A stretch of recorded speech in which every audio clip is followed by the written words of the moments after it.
Talk about equivalent decimals. If we have the number 8, and if I take that 8 and I put a 0 in front of it, that doesn't change the value of that 8. So I can put these zeros in front of that 8, as many as I want, and that number is still 8, and the value of that number is still 8. So zeros in front of that whole number does not change the value of the 8. Now, like we talked before, to the right of the number, there's a decimal point, and if I add a 0 there, once again, doesn't change the value of the number. So I can add zeros on the back forever, and it doesn't change the value of the number either. So any 0 in front of our non-zero number in front of the decimal place will not change the value. Any 0 tacked onto the end after the decimal point will also not change the value of the number. So, for example, let's say I had 3 5/10 here. To create an equivalent decimal to this, all I would need to do is tack a 0 onto the end. So 3 and it would be 50 hundredths. Now, it's said different because I have two decimal places here, but it still equals the same thing because any 0 that's added on to the end won't change the value of the number.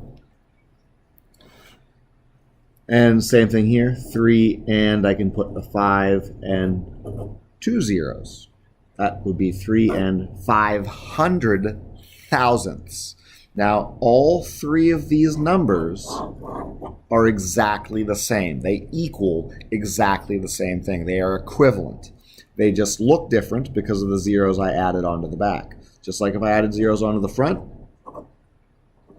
doesn't matter how many zeros I add, it's still going to be equal to the same thing. Now, just one other way to explain that. So I have 3 and 5/10 here. So since all these whole numbers are the same, I'm going to ignore them for the moment. Now this has 5/10. So decimals are fractions of a number, just fractions of a whole number, just like fractions are fractions of a whole number. So this 5/10 equals 5/10. This 50 hundredths equals 50 hundredths. This 500 thousandths equals 500 thousandths. Now, 5/10 is equal to 1/2. 50 hundredths is also equal to 1/2. And 500 thousandths is also equal to 1/2. That's because the numerator is half the size of the denominator in all of these. So that's just showing you how those decimals, even though they look different, and this one looks like it would be the largest, it's not. They're all actually equal. So I can add zeros to the end of a decimal, and no matter how many zeros I add on there, it's going to be equal. So I started off with 3/10. I can add as many zeros as I want on there, and that decimal, the name will change, but the value will remain the same.